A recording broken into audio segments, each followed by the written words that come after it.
छोटी बहू, आज तेरी पहली रसोई है, इसलिए आज तू अकेले ही सबका खाना बनाएगी।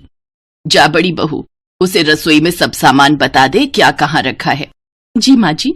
किचन में ले जाकर निशा अपनी देवरानी डिम्पल को सब समझा देती है कि क्या सामान कहाँ रखा है। अच्छा डिम्पल, अब मैं बाहर का काम निपटा लेती हूँ, तब तक तुम किचन संभालो और किसी भी मदद की जरूरत हो तो मुझे बता देना, ठीक है? जी दीदी। ये कहकर निशा वहां से चली जाती है तो डिम्पल खुद से कहती है, ओह गॉड, ये तूने मुझे किस मुसीबत में डाल दिया। अपने मायके में तो मैंने कभी किचन में कदम तक नहीं रखा और अभी तक तो मुझे वहां के सामान का कुछ पता नहीं कि क्या कहाँ रखा है। एक गिलास गर्म पानी तो मैंने आज तक किया नहीं, फिर खाना कैसे बनाऊं? अगर मेरे ससुराल में सबको पता चल गया कि मुझे खाना बनाना नहीं आता तो मेरा फिर क्या होगा? कुछ देर बाद जब निशा किचन में वापस आती है तो वो देखती है कि अभी तक डिम्पल चुपचाप खड़ी ही है। ये देख वो हैरान होती है और डिम्पल से कहती है, डिम्पल, इतना टाइम हो गया और अभी तक तुमने खाने को हाथ तक नहीं लगाया। कुछ ही देर में सब खाने के लिए आ जाएंगे। क्या हुआ? कोई परेशानी है क्या या फिर कुछ समझ में नहीं आ रहा? जो भी बात है मुझसे कहो, मैं तुम्हारी हेल्प करूंगी। दीदी प्लीज, आप किसी से कुछ नहीं कहना, लेकिन सच कहूं तो मुझे खाना बनाना नहीं आता। आज मेरा पहला दिन है और पहले दिन ही इतनी बड़ी जिम्मेदारी मिल गई। अगर सबको पता चल गया तो मेरा क्या होगा? क्या तुम्हें खाना बनाने नहीं आता? तो ये बात तुमने पहले क्यों नहीं कही? अच्छा चलो, मैं खाना बना देती हूँ, तुम बस साथ में हेल्प के लिए खड़ी रहो। किसी को कुछ भी पता नहीं चलेगा।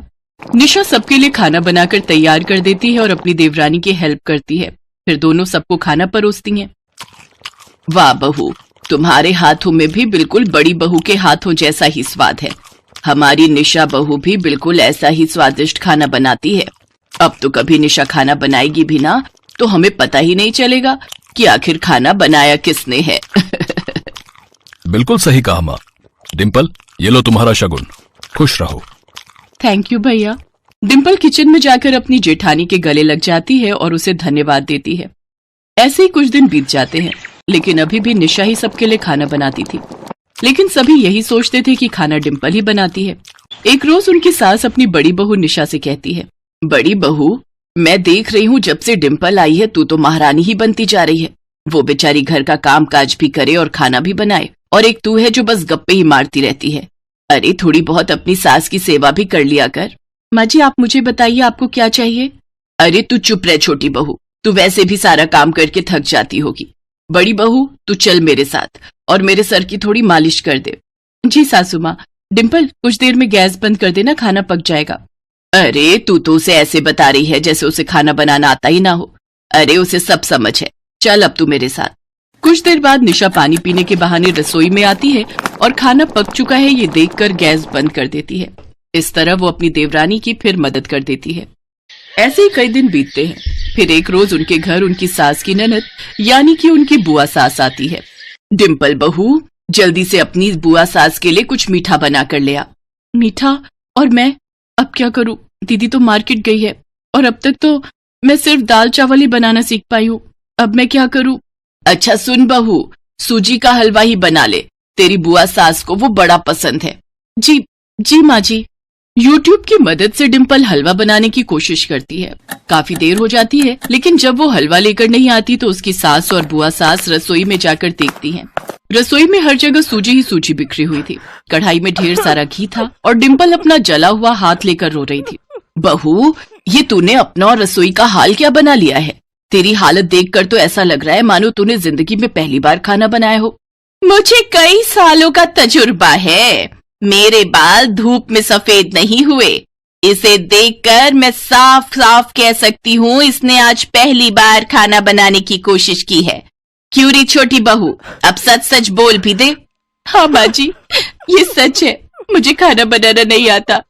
अगर आपको सच पता चल जाता तो आप मुझे और मेरे घर वालों को ताना देती और मुझे घर से निकाल देती, इसलिए मैंने कुछ नहीं बताया।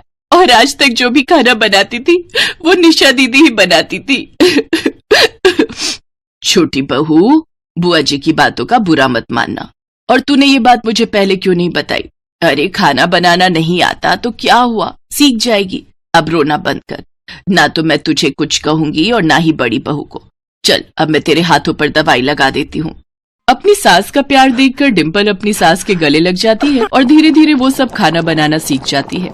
और कुछ महीने बाद अब अकेले ही वो अपने हाथों से सभी लोगों के लिए खाना बनाकर उन्हें परोसती है। और जब बुआ सास फिर से उनके घर आती हैं, तो वो बड़ा ही स्वादिष्ट सूजी का हलवा बनाकर उन्हें खिलाती है।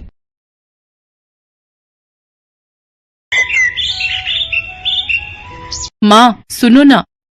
हाँ बोल बेटा, क्या हुआ? आज ना मेरे सारे दोस्त पार्टी करने जा रहे हैं, मैं भी उनके साथ जाना चाहती हूँ, तो मुझे थोड़े पैसे दे दो ना। अच्छा रुक, अभी अब ये ले। ये क्या माँ, बस 100 रुपए? इनमें क्या होगा? माँ मैं किसी मेले में नहीं जा रही हूँ, एक बढ़िया से रेस्टोरेंट में पार्टी कर रहे हैं हम सब। इतने पैसे तो वहाँ का वेटर टिप में ले जाता है। पायल, तुझे पता है कि इन 100 रुपयों को कमाने के लिए तेरे पापा को कितनी मेहनत करनी पड़ती है? बेटा हमें उतना ही खर्च करना चाहिए जितनी हमारी चादर हो। मुझे पता था कि तुम यही सब नाटक करोगी, पर मुझे तुम्हारा लेक्चर सुनने में कोई इंटरेस्ट नहीं है। तुम रहने दो माँ। ऐसा करो तुम ना ये 100 रुपए भी अपने पास रखो, मुझे नहीं चाहिए। और ऐसा करती हूँ अब से मैं कॉलेज भी पैदल ही जाया करूंगी, उससे ऑटो के 30 रुपए भी बच जाएंगे। पापा को 30 रुपए भी कमाने में मेहनत लगती होगी ना। ये क्या बात हुई पायल, ये तो सरासर बदतमीजी है।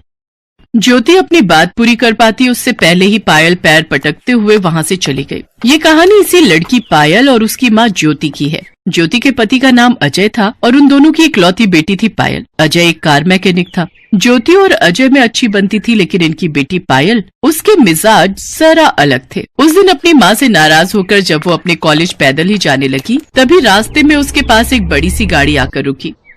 ओह हाय पायल, कैसी हो? सॉरी, मैंने आपको पहचाना नहीं। अरे मैं तुम्हारा सीनियर विकास, बीएससी फाइनल ईयर। हम मिले थे ना उस दिन कॉलेज लैब में।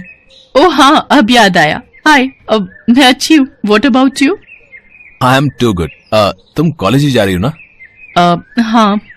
आ जाओ, मैं भी कॉलेज ही जा रहा हूँ। I will drop you. It's okay, I can manage. अरे घबराओ मत, आ जाओ, मेरे साथ तुम्हें कोई खतरा नहीं है। काफी देर से धूप में पैदल चलकर थक चुकी पायल मना नहीं कर सकी और विकास के साथ उसकी कार में बैठ गई। और फिर ओह नाइस कार। थैंक्स, पिछले महीने ही ली है। वाह, इसका इंटीरियर कितना कूल है और कितने सारे फीचर्स हैं इसमें तो। म्यूजिक तो और भी औसम है, सुनना चाहोगी? हाँ क्यों नहीं। विकास ने गाड़ी में म्यूजिक ऑन किया जिसमें पायल खो गई। वो पहली बार इतनी महंगी कार में बैठी थी। वो मन ही मन सोचने लगी कि अमीरी में कितना मजा है। साथ ही वो अपनी किस्मत को भी कोस रही थी। जब तक पायल ये बातें सोच रही थी तब तक कॉलेज आ गया। आप ना मुझे यहीं बाहर छोड़ दीजिए। क्यों, क्या हुआ? अंदर चलते ना। विकास कार को कॉलेज के अंदर ले गया और फिर पार्किंग में जब विकास के साथ पायल कार से उतरी तो वहाँ खड़े लड़के पायल को देखकर बोले, विकास भाई के तो मजे हैं यार। हाँ भाई, कसम से जिंदगी हो तो ऐसी यार, रोज इसकी गाड़ी से नई लड़की उतरती है। देखना अब इसको भी घुमाएगा फिराएगा और फिर छोड़ देगा। सही बोला भाई, पर ये लड़कियां भी कम नहीं है। विकास के पैसों पर ऐश करने में कोई कसर नहीं छोड़ती है, हैं? ये दोनों लड़के जो विकास के बारे में बात कर रहे थे वो विकास की क्लास में ही पढ़ते थे और विकास को अच्छे से जानते थे। लेकिन इन सब बातों से अनजान पायल तो हैंडसम और रईस विकास की दीवानी हो चली थी। अब हर रोज ही विकास पायल को बस स्टॉप से पिक करता और फिर वो दोनों साथ में विकास की गाड़ी से ही कॉलेज जाते। फिर धीरे धीरे वो दोनों कॉलेज से बाहर भी मिलने लगे। पायल को लग रहा था कि विकास जैसे हैंडसम और अमीर लड़के से शादी करके उसकी किस्मत ही बदल जाएगी। लेकिन विकास के इरादे कुछ और थे। वो एक नंबर का मक्कार और अय्याश लड़का था। वो सिर्फ अपने करोड़पति पिता के पैसों पर मौज करता था। एक दिन विकास की कार पंचर हो गई और विकास ने जिस दुकान के बाहर गाड़ी लगाई वो पायल के पापा की दुकान थी। उन्होंने जैसे ही पायल को विकास के साथ उसकी गाड़ी में देखा तो फौरन पायल पर भड़कते हुए बोले, पायल तुम इस गाड़ी में क्या कर रही हो और ये लड़का कौन है? पापा वो ये मेरे दोस्त हैं। मुझे घर छोड़ने जा रहे थे तभी हमारी मतलब इनकी गाड़ी पंचर हो गई। फौरन उतरो गाड़ी से और अंदर जाकर बैठो, मैं तुम्हें घर छोड़कर आऊंगा। पर पापा। सुनाई नहीं दिया एक बार में? आपकी गाड़ी का पंचर लग गया है तो अब आप जा सकते हैं। इसके बाद अजय अपने स्कूटर पर पायल को लेकर घर पहुंचे और फिर ज्योति को सारी बात बताई। पायल सच सच बता, क्या चल रहा है ये सब? आप लोगों को ना बस तिल का ताड़ बनाना ही आता है। वो मेरे सीनियर हैं जिनके सामने पापा ने मेरी इज्जत की वाट लगा दी। पता नहीं क्या सोच रहे होंगे वो मेरे बारे में। काश उन्हें पता ही नहीं चलता कि मैं एक पंचर बनाने वाले की बेटी हूँ। पता नहीं ये सब जानने के बाद वो मुझसे बात भी करेंगे या नहीं। पायल तुम उस लड़के के बारे में कुछ नहीं जानती। वो आए दिन आता है मेरे पास अपनी गाड़ी सुधरवाने। आए दिन शराब के नशे में अपनी गाड़ी ठोकता फिरता है और तो और हर बार उसकी गाड़ी से एक अलग लड़की उतरती है। हाँ तो क्या हुआ, वो अमीर है, स्टाइलिश है तो उसके दोस्त तो होंगी ना। पायल, तुम उस अय्याश और फरेबी के लिए हमसे बहस कर रही हो? पापा, हर पैसे वाला अय्याश नहीं होता। विकास ऐसे नहीं है। मैं उनसे बहुत प्यार करती हूँ और मुझे पूरा विश्वास है कि उनके दिल में भी मेरे लिए ऐसी ही फीलिंग है। आपको पता है इस दुनिया में अच्छे लड़के कितनी मुश्किल से मिलते हैं। वो इतने पैसे वाले हैं कि उनसे शादी करके मेरी जिंदगी सुधर सकती है, और मेरी ही क्यों, उनके पास इतनी दौलत है कि उनकी बीवी बनने के बाद मैं आपको भी इस नर्क से निकाल सकती हूँ। सही कहा तूने, इस दुनिया में अच्छे लड़के बड़ी मुश्किल से मिलते हैं। हाँ, और ये भी सच है कि हर पैसे वाला अय्याश और फरेबी नहीं होता। कुछ लोग सच्चे प्यार के लिए अपना घर बार, पैसे, दौलत सब कुछ छोड़ देते हैं। ऐसा प्यार और ऐसी जिंदगी किस काम की जिसमें पैसा और ऐशो आराम ना हो? मैंने बचपन से गरीबी देखी है। ये मत करो, वहां मत जाओ क्योंकि पैसे नहीं है। उफ, अब बस, मैं अब और ये नरक जैसी जिंदगी नहीं जी सकती। चुप हो जा पायल, तू जिसे नरक बता रही है वो मेरे लिए स्वर्ग से भी बढ़कर है, समझी? तो आपको ही मुबारक हो ये स्वर्ग। मेरे लिए तो ऐसे जीने से बेहतर है मर जाना। और मम्मी, आप तो बस रहने दो। आप क्या जानो कि आखिर पैसे की ताकत क्या होती है। आप खुद तो गरीबी में ही पैदा हुई, गरीब से ही शादी की और अब गरीबी में ही मर जाना चाहती हो। पायल की ये बदतमीजी उसके पापा अजय से बर्दाश्त नहीं हुई और उन्होंने आगे बढ़कर पायल के गाल पर एक जोरदार तमाचा जड़ दिया और फिर उसे जबरदस्ती अपने साथ लेकर घर से बाहर गए। कुछ ही देर में उनका स्कूटर एक आलीशान बंगले के बाहर आकर रुका। पापा, ये कहाँ लेकर आए हैं मुझे और क्यों? तुझे दिखाने की तू अपनी जिस मम्मी को बेइज्जत कर रही थी कुछ देर पहले, आखिर उसकी असली औकात क्या है। अजय को देखते ही उस बंगले के बाहर खड़े गार्ड ने उसे सलाम किया। फिर अजय पायल को लेकर अंदर गया। वो बंगला बहुत ही बड़ा था और वहाँ लाइन से कई लग्जरी गाड़ियां खड़ी थी। तभी वहाँ एक रौबदार बुजुर्ग आए। अजय ने उनके पैर छुए और फिर, पिताजी, आपने सच ही कहा था। मैं आज वाकई अपनी गरीबी से हार गया और मुझे मेरी इस हार का एहसास कराने वाली मेरी खुद की बेटी है। आपने ठीक ही कहा था कि मैं चाहे जो कर लूं, लेकिन एक दिन हार मानकर आपकी चौखट पर जरूर आऊंगा। तो लीजिए, मैं आ गया पिताजी। पायल हैरानी से सब कुछ देख रही थी। दरअसल वो बुजुर्ग शख्स शहर के सबसे अमीर आदमी थे और उनका नाम सेठ वीरभद्र था। ज्योति उनकी इकलौती बेटी थी जो अपनी जवानी में अजय से प्यार कर बैठी थी। अजय शुरू से ही गरीब था तो ज्योति और अजय की शादी के लिए सेठ वीरभद्र राजी नहीं हुए। तो अजय की खातिर ज्योति सब कुछ छोड़ने को तैयार हो गई और अजय से शादी करके उसकी गरीबी की हिस्सेदार बन गई। सेठ वीरभद्र को लगा था कि गरीबी से तंग आकर कुछ ही वक्त में ज्योति उनके पास वापस लौट आएगी, लेकिन ऐसा नहीं हुआ। ज्योति अपने पति के साथ बसाए अपने छोटे से संसार में सुखी थी। लेकिन अब इतने सालों बाद जब पायल की खातिर अजय हारता दिखा तो सेठ वीरभद्र ने उससे कहा, नहीं बेटा, हारे तुम नहीं बल्कि हारा तो मैं हूँ। मेरा घमंड चूर चूर हो चुका है। मैं ही अपनी बेटी की बात को समझ नहीं सका कि खुश रहने के लिए पैसों से ज्यादा अपनों का साथ जरूरी है। वो अपने जो हर हाल में आपको अपनाए, आपके हर सुख और दुख के हिस्सेदार बने। आज मैं बिल्कुल अकेला हूँ तो समझ में आता है कि वाकई कितना गरीब हूँ मैं।